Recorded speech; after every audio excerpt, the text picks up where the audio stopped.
Hello friends, आज हम बात करेंगे।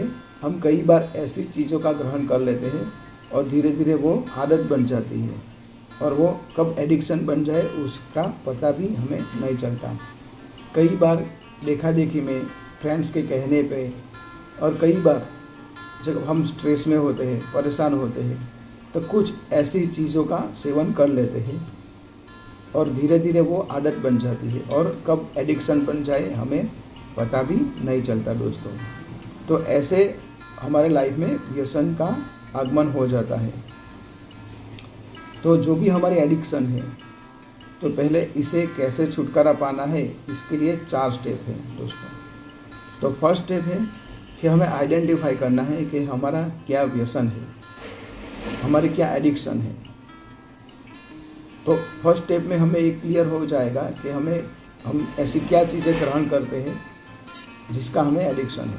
और दूसरा हमें इसका नुकसान के बारे में सोचना है कि हम जो भी एडिक्शन है हमारा, जो भी हम चीज़ ग्रहण करते हैं, इससे हमें क्या क्या नुकसानी होती है। दोस्तों, यहाँ नुकसानी कहाँ कहाँ होती है ये देखते हैं।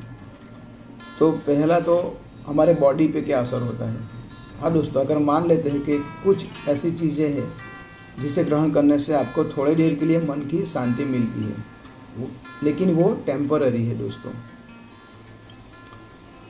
आप कई बार बहुत परेशान होते हैं, दुख में होते हैं, तो कुछ ऐसी चीज़ें ग्रहण करते हैं तो आपको लगता है कि अब दुख से छुटकारा मिल गया, लेकिन वो कुछ घंटे के लिए होता है, बाद में फिर वही का वही। हमें ऐसा उपाय खोजना चाहिए जो परमानेंट हो और वो हमें आध्यात्म से मिलता है दोस्तों, ऐसी कुछ चीज़ें हैं जो हमें कुछ देर के लिए अच्छी लगती हैं, लेकिन वो हमारे शरीर को नुकसान करता है। हमारे माइंड पे कितने ऐसे थॉट्स नेगेटिव लाते रहते हैं, यहाँ तक तो ठीक, और हमारे परिवार पे भी इसका बहुत असर होता है। तो हमारे परिवार पे और हमारे समाज में भी इसके बहुत नुकसान होते रहते हैं। तो हमारी एडिक्शन से कितने नुकसान होते हैं, हमारे बॉडी पे नुकसान, हमारे माइंड में नेगेटिव थॉट्स, और परिवार में जो प्रॉब्लम होती है, लड़ाई झगड़े, वो भी यहाँ से होते हैं। हमें ये एनालिसिस करना चाहिए कि हमें जो भी एडिक्शन है इससे क्या क्या नुकसानी होती है। तीसरा स्टेप है कि हमारे मन में ये दृढ़ संकल्प होना चाहिए कि हमें ये एडिक्शन छोड़ देना चाहिए, हमें ये व्यसन से मुक्त होना है।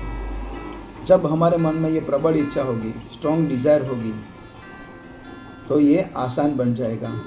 फिर कोई भी एडिक्शन क्यों ना हो, हम उसे छोड़ सकते हैं। तो लास्ट स्टेप है, हमें जब हमारे तरफ से क्लियर हो जाए, हमारे प्रयत्न भी शुरू हो, लेकिन एक परम शक्ति है तो उसे भी एक ये प्रार्थना करनी चाहिए।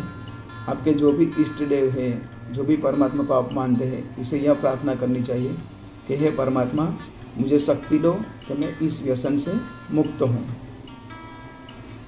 आगे से मैं ये ग्रहण नहीं करने वाला हूँ। अगर शुरू में आप कुछ ऐसी चीज़ों का ग्रहण भी करते रहे, लेकिन ये 4 स्टेप करते रहे, आप इसका एनालिसिस करते रहिए, प्रार्थना भी करते रहिए और मन में ये ठान लो कि मैं ये जो एडिक्शन कर रहा हूँ ये गलत है। भले ही आप वो चीज़ उस टाइम शुरू रखें, लेकिन धीरे धीरे आपके मन में जब ऐसे विचार आएंगे ये गलत है, इसके क्या नुकसान है, और प्रार्थना करते रहेंगे, तो ये धीरे धीरे आपका जो एडिक्शन है वो छूट जाएगा दोस्तों। और ऐसी कोई चीज़ नहीं जो नामुमकिन ना हो। बस एक मन में एक दृढ़ संकल्प से आप इसे छोड़ना चाहिए। ये मेरी एडिक्शन है, मुझे इसे मुक्त होना है, ये बातें अपने मन में रखें, तो धीरे धीरे आपका एडिक्शन छूट जाएगा दोस्तों। हमें हमारी लाइफ में हमारे एडिक्शन को ऐसे छोड़ना है। हमें ये मन में पहले तो आपको एहसास होना चाहिए कि मुझे ये छोड़ना है, तभी ये पॉसिबल है दोस्तों। तो ये 4 स्टेप से हम हमारे लाइफ में जो भी एडिक्शन है उसे मुक्त हो सकते हैं। लेकिन पहले ज़रूरी है अपने आप को एहसास दिलाना कि ये जो भी एडिक्शन है वो गलत है और जो भी मैं इसे ग्रहण करता हूँ वो भी गलत है। और फिर ऐसे हम अगर प्रार्थना करते रहे और मन में इच्छा करते रहे कि हमें ये व्यसन से मुक्त होना ही है, तो अवश्य आप मुक्त हो जाएंगे व्यसन से। Thank you. मेरी ये वीडियो अच्छी लगी तो इसे लाइक कीजिए, शेयर कीजिए और सब्सक्राइब कीजिए। धन्यवाद।